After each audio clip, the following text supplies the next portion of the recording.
Hello everyone and welcome to my Soap Twist 24 channel. I hope everyone is having a wonderful day. Before we begin, please hit the subscribe button and give this video a thumbs up.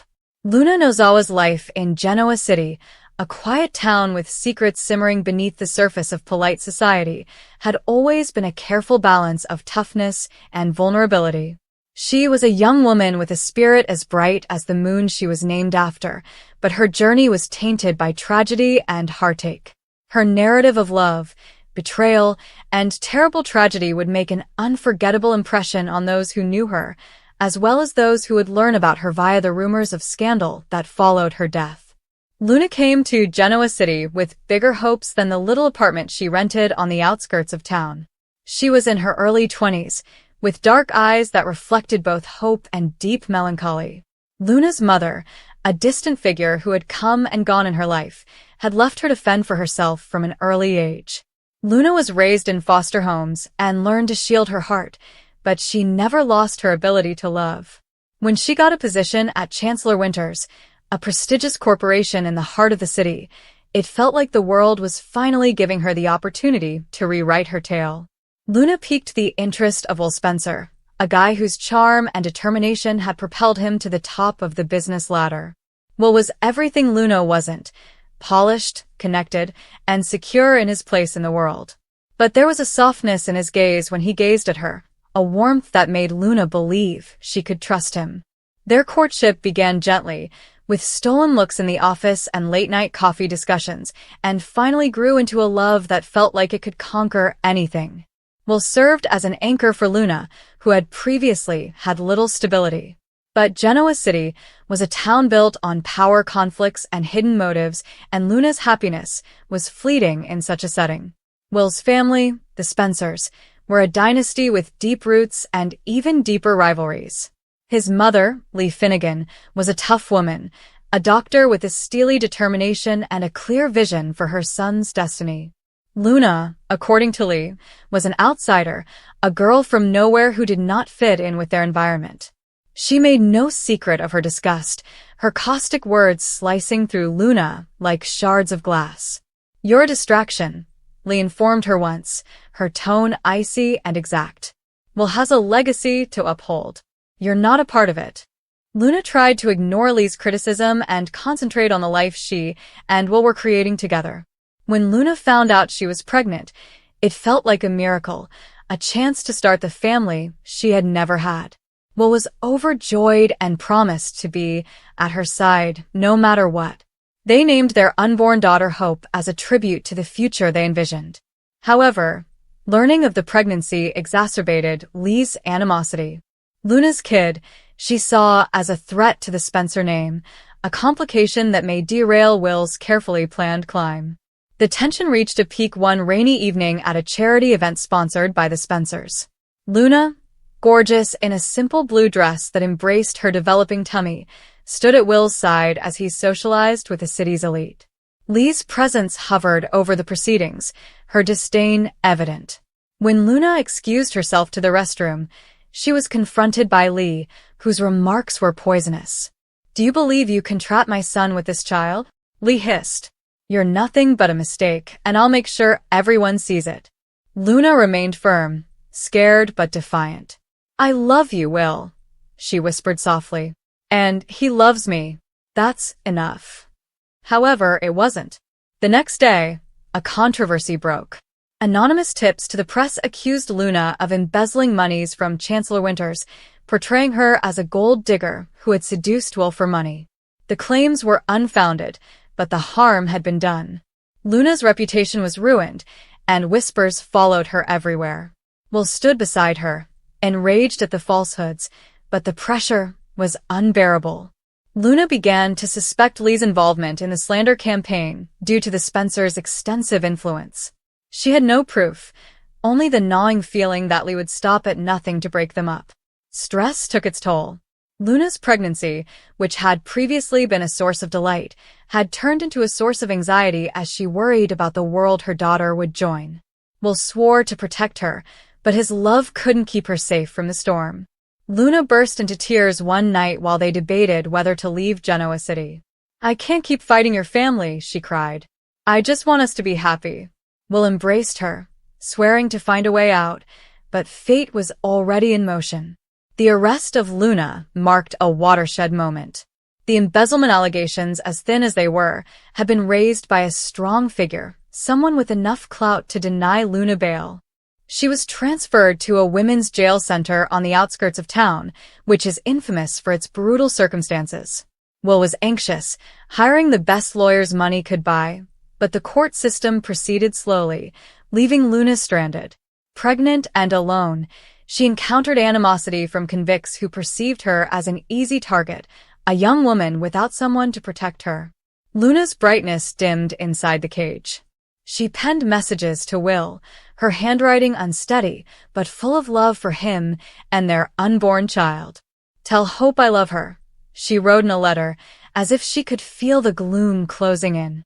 The guards, tired and unsympathetic, ignored the simmering violence among the detainees. Luna, with her peaceful attitude and apparent pregnancy, became a target for people who reveled in cruelty. The attack occurred late at night, in the shadows of the prison's common area. Luna was cornered by a group of inmates who were either jealous, bored, or harboring an unspoken vengeance against her. The details were sketchy, put together later by reticent witnesses and a frigid coroner's report. She was beaten, and the guards who were supposed to protect her ignored her cries. By the time rescue arrived, Luna was vanished, her body damaged, and her life gone. The baby amazingly survived, a small girl born prematurely in the pandemonium of the prison's infirmary. The announcement of Luna's death sent shockwaves across Genoa City. Will was inconsolable, his sadness a searing wound that permeated every aspect of his life. He fought for custody of their daughter, Hope, as Luna had requested. The judges, impressed by his wealth and drive, accepted his plea, but the triumph was hollow. Hope would grow up without her mother, and Will would carry the guilt of failing to protect Luna for the rest of his life. Lee, for her part, was rendered speechless, an unusual occurrence for a woman accustomed to control. The public outrage over Luna's death was deafening, with protests outside the prison and pleas for justice resonating across the city. Rumors circulated that Lee had organized the events that led to Luna's arrest, but no proof emerged to support this claim. However, her silence spoke volumes. Some interpreted it as guilt, others as cold calculation. Regardless, the Spencer family's spotless image was tarnished, and Lee's carefully crafted world began to crumble. The village mourned Luna in their own unique way. Candlelit vigils were conducted outside Chancellor Winters, with flowers heaped high in remembrance of the young woman who dared to dream. Will saved Luna's letters and read them to Hope as she grew up, determined to keep her mother's spirit alive. He departed Genoa City soon after, unable to bear the burden of its memories. Hope, with her mother's dark eyes and calm strength, became his motivation to keep trying. Luna's story did not stop with her death. It remained in Genoa City's murmurs, a cautionary story about love and power, about the consequences of defying those in charge. Luna was more than a headline to those who knew her. She was a daughter, lover, mother, and visionary. And in the quiet moments, when the moon hung low above the city, it was believed that you could feel her presence, a subtle reminder that even the most fragile light may leave a lasting shine. The week began on an extremely gloomy note in Los Angeles, with the aftermath of Luna Nozawa's tragic death throwing a pall over every household in town. What began as another day of courtroom battles and family feuds rapidly turned into one of the most heartbreaking turns in the bold and the beautiful's history, a sobering reminder that even in a city founded on glitter, love, and ambition, disaster can strike without warning. The news emerged early that morning. Luna Nozawa was discovered deceased in her cell at the Los Angeles County Women's Correctional Facility. Authorities confirmed what no one wanted to believe. Luna was beaten to death overnight. The official report described it as a violent altercation between inmates, but those closest to her knew it was far more than that. The bruises, the warden's quiet, the inconsistencies, all hinted at something nefarious. Luna's aunt and longtime protector, Lee Finnegan, was the first to get the call. Her trembling hands dropped the phone, and she was speechless for an extended period of time. The world around her became a whirl of white noise. Her niece, the bright, lovely young woman she had battled so hard to keep safe, had vanished. "Not Luna," Lee muttered through her tears. "Not my Luna." She had spent months attempting to mend their damaged relationship after learning the truth about Luna's prior blunders, the drugs, the lies, and the charges that landed her in jail. But Lee never ceased believing in her. She was turning her life around, Lee told reporters outside the hospital later that day, her voice shaking. She didn't deserve this. Flashbacks and fallout. The following scenes alternated between flashbacks of Luna's final days in prison and the heartbreaking fallout for her loved ones. Luna was isolated, targeted, and afraid within her confinement. The once radiant Forrester intern, whose grin used to light up the design floor, had transformed into a shadow of herself. Her journal entries, discovered later by the guards, portrayed a young woman striving to hold onto hope. "I keep hearing his voice," one line stated. "I keep seeing my baby's face. I have to survive for him." Her 8-month-old son became the center of another maelstrom. Will Spencer, who had fought relentlessly for custody following Luna's imprisonment, was given full parental rights in a hearing just hours before Luna's death was announced. The judge's decision, which was designed to bring closure, suddenly held a cruel irony. "Mr. Spencer," the judge had said solemnly, "you have showed stability and devotion to the child's well-being. Custody is granted in your favor." Will, now an adult and no longer the youngster who once saw his parents' love triangle, was startled. He had once loved Luna, sincerely. Their relationship had been difficult, full of secrets and shame, but he had always hoped they could reconcile. "I was supposed to bring him to see her next week," he murmured gently in one tragic scene, clutching the baby close. "She'll never know how much he looks like her." The Forrester reaction at Forrester Creations. News of Luna's death traveled quickly. The normally busy design studio dropped into an unsettling quiet. Steffi, Hope, and Ridge gathered in the CEO's office, unable to comprehend what had occurred. Hope, the empath, was the first to break down. "She was so young," she explained, her voice shaking. Steffi, torn between remorse and rage, blurted out, "She just wanted to belong." "We all turned our backs on her," she exclaimed, pacing. "We judged her for one error. Maybe if we had done more." Ridge gently interrupted her. "Steffi, you couldn't have known." However, Steffi couldn't let it go. The last time she saw Luna, their words were harsh and hateful. She repeated the image in her head over and over. Luna screaming for another chance, Steffi turning away. "You made your bed, Luna," she had stated coldly. Now those words echoed like a curse. Brooke came shortly afterward, clutching the most recent press statement. "The media's all over it," she warned. "They're calling it a prison scandal." Eric, feeble but still the patriarch, stepped from his office, stunned.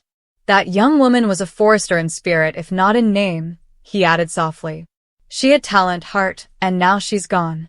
Lee's breakdown was the emotional crux of the show. Viewers watched as she stood alone in the morgue, peering through the glass at Luna's lifeless body. The room's clinical coldness contrasted dramatically with the warmth of every memory filling her mind, including Luna's laughing, her sketches, and her goal of designing her first couture garment.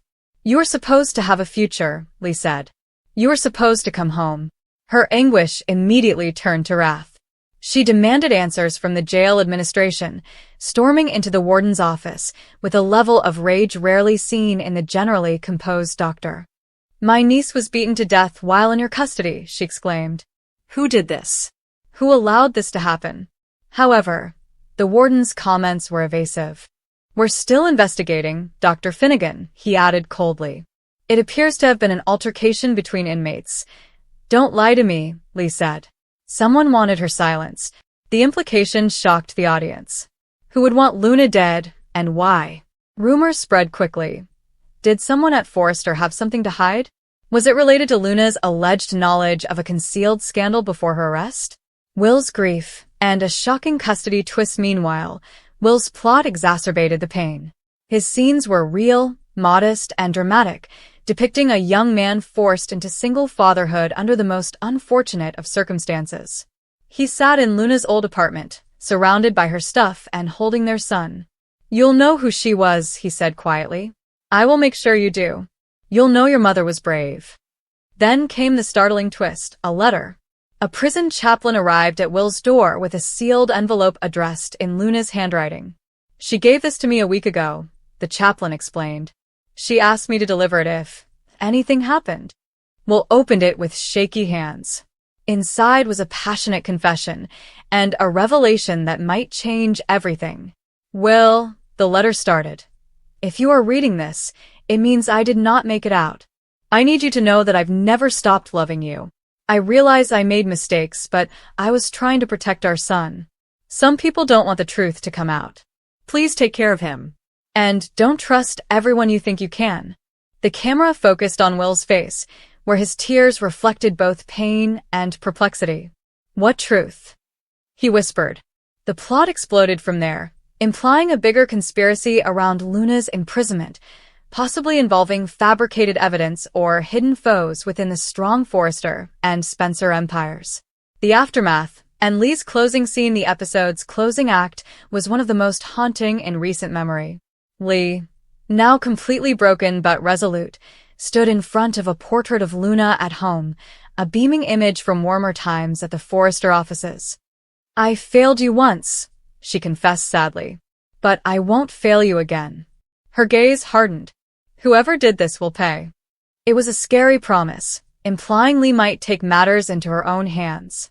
Meanwhile, in a parallel scene, Will rocked his infant to sleep while the camera focused on Luna's letter on the table, with the words "Don't trust everyone" underlined in close-up. A gloomy musical cue suggested that this was far from over. And in a dimly lit office somewhere in Los Angeles, an anonymous figure removed files from a computer labeled Nozawa case. The town reacts, and fans weep. The following day, the Forresters met at the estate for a brief tribute. Candles, photographs, and sketches of Luna's creations adorned the area. Steffi broke emotional during her eulogy. "She was flawed, but she had heart," she explained, "and she deserved better from all of us." Throughout the ceremony, hope clutched Lee's hand. Even Thomas, who remained mute and guilt-ridden, appeared frightened. "She saw the good in me when no one else did," he explained quietly. Brooke, ever the matriarch, gazed out the window at the sunset. "Sometimes," she observed, "the most beautiful souls burn out too soon." It was one of those rare moments on the bold and the precious, when the entire town seemed to mourn together. The final montage was simple but devastating, while placing a flower on Luna's grave, Lee kneeling alongside him, and a slow pan over the baby's face, Luna's son, as soft piano music played. A last voiceover, taken from Luna's previous journal entry, resonated across the scene. "Even in darkness, love persists. If I can't be there to see it, let my love live on through him." The screen went blank. What happens next? The bold and the beautiful guarantees that Luna's demise will send shockwaves over the following weeks. Rumors suggest that Luna's accident in prison was a targeted attack, maybe related to a secret she was due to expose before her death. Will's custody of their son will cause friction between the Spencers and the Forresters, especially when Will steps in to help his son navigate single parenthood.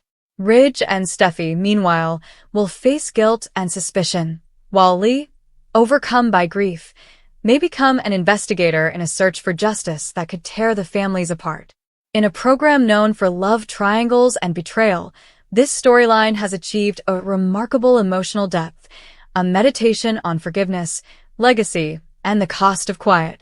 One fan wrote online after the episode aired, "We've witnessed heartbreak before, but never like this. Luna's death feels like the end of innocence for everyone." The week finished with questions rather than resolution, and a deep quiet over Los Angeles. The fashion world's brilliant young star has vanished, leaving behind a baby, a mystery, and a town filled with remorse.